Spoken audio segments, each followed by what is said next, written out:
Você acha que você teve sorte? Tive. Qual foi a sua sorte? Várias vezes. Eu ter conhecido esses caras. Isso foi uma sorte. Os caras terem te aceitado. Cara, porque aí é que tá.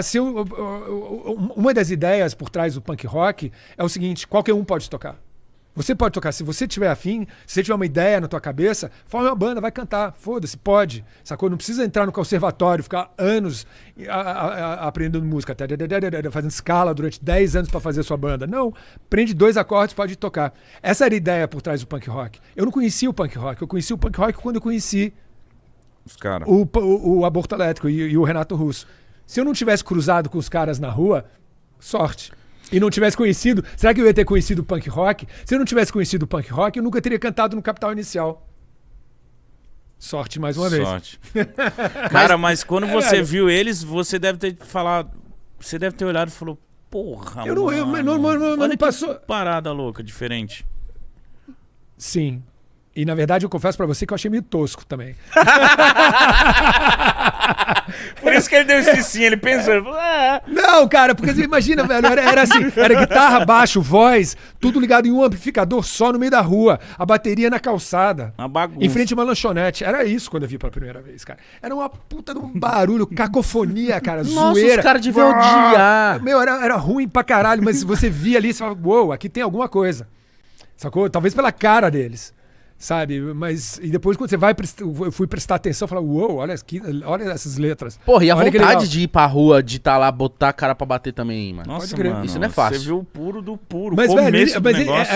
Esse foi só uma das vezes que eu tive sorte, cara. Várias outras vezes, se for olhar pra sua vida pra trás depois, quantas vezes você não foi favorecido, sabe, por uma situação que te favoreceu, né, que as coisas caíram bem para você. E eu acho que para muita gente que fica pelo caminho, a história acaba sendo essa. Gente muito talentosa. Eu já vi muita gente que canta bem, toca bem, escreve bem e, no entanto, patina. E você vê o contrário também, sabe? Muitas vezes você vê gente que você nem vê tanto talento assim, no entanto a coisa tá bombando. Você fala, como isso pode ter acontecido? Sabe? É verdade. É uma aceitação do público. Às vezes, mano, tem cantores que como a gente conhece muito a galera do rap, do trap, que eles estão ali tentando muito, mas os caras são muito bons.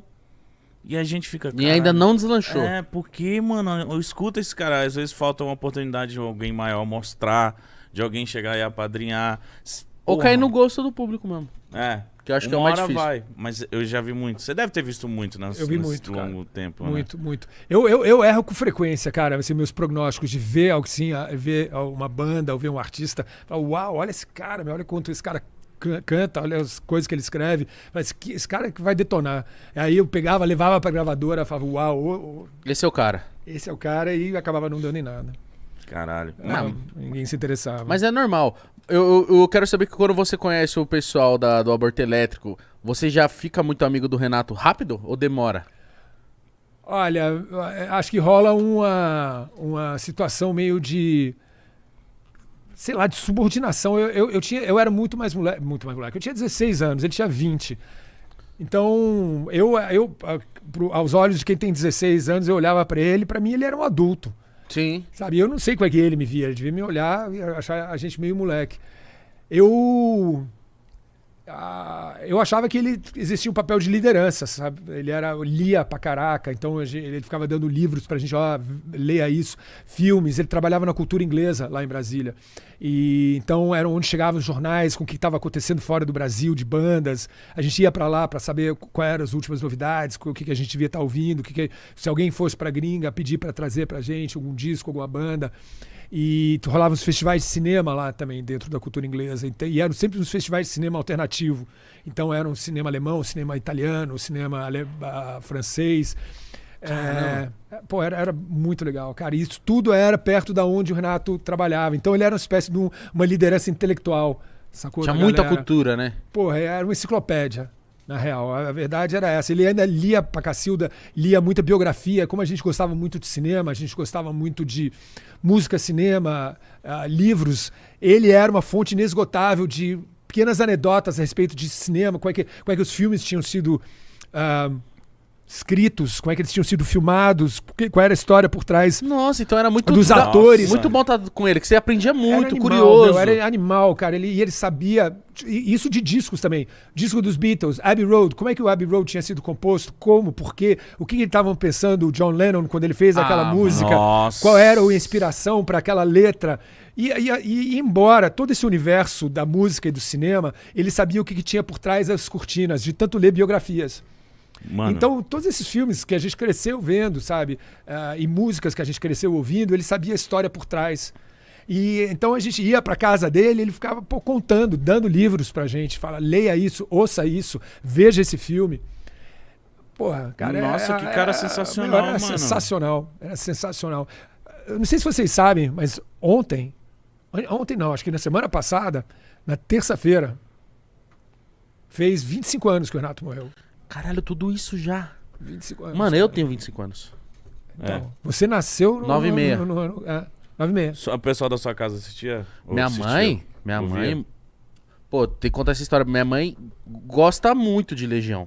Muito, assim. Tanto é que Minha mãe ama Capital. eu cresci numa casa, tipo... Onde minha mãe... Mas é a geração dos pais de vocês, velho. Sim. Vão conhecer. Acho que não vão conhecer a história da Legião. Quer dizer, vão conhecer o trabalho da Legião, mas não sabem do que veio antes, sacou? De quando Talvez ele, não. Quando ele era com moleque. certeza. Porque essas histórias, parte do que eu tô contando, é antes da Legião, isso é o começo dos anos 80, quando ele tinha 20 e poucos anos. E a gente teve a sorte de poder ver ele ainda antes do sucesso, quando ele pegava o violão e tocava aquelas músicas todas que vieram a ser conhecidas depois. Ele já tocava essas músicas? Tocava. Faroeste Caboclo, Eduardo e Mônica, essas Mano. músicas todas que seus pais devem conhecer e muitos garotos também conhecem. A gente viu ele tocando no violão na nossa frente. E vocês já achavam boas na época? Foda, meu. Já eram o que são hoje. Mas vocês ficavam com essa sensação, tanto de você, tanto ele. Mano, a gente vai estourar, a gente vai. Mas aí é que tá. sucesso. Você perguntou, a gente estava falando de dúvida de talento, uma hora mais cedo a gente falou. Sim. De dúvida do teu valor, sacou?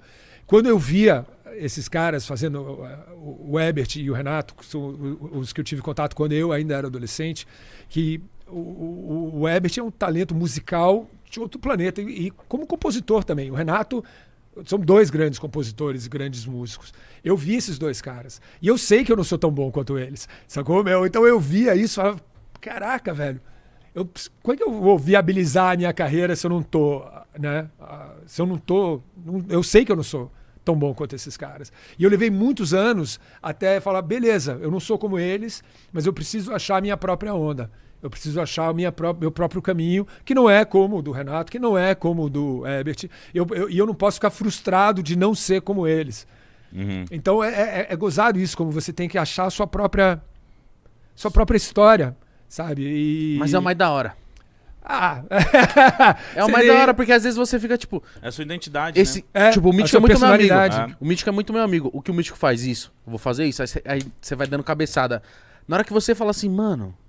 Esse é meu estilo também, mano. Minha história é daquele lado, desse lado aqui. Aí você começa a dar certo, você fala assim, caralho, ó como eu sou valioso, mano. Mas é mais assim, de você pegar um cara que você admira pra caraca. Você fala, uau, olha esse cara, olha o talento desse cara, sabe? Você fica de boca aberta de ver o cara escrevendo na tua frente, sabe? Ou, sei lá, criando, seja lá Sim. o que for. Pode ser trap, pode ser rap, pode ser rock, pode ser o que for. Você vê o cara criando na tua frente e você fica chapado. E você é um músico também, você quer criar também. E você fala, porra, eu não sei se eu consigo fazer o que esse cara tá fazendo, sacou? E eu tenho que... Eu não posso querer ser como ele. Eu tenho que tentar criar uma outra coisa numa outra direção, sabe? Porque senão eu vou ser uma imitação dele, sempre ruim. Eu nunca vou ser como ele, eu vou ser uma versão meia boca do cara, sacou? Uma versão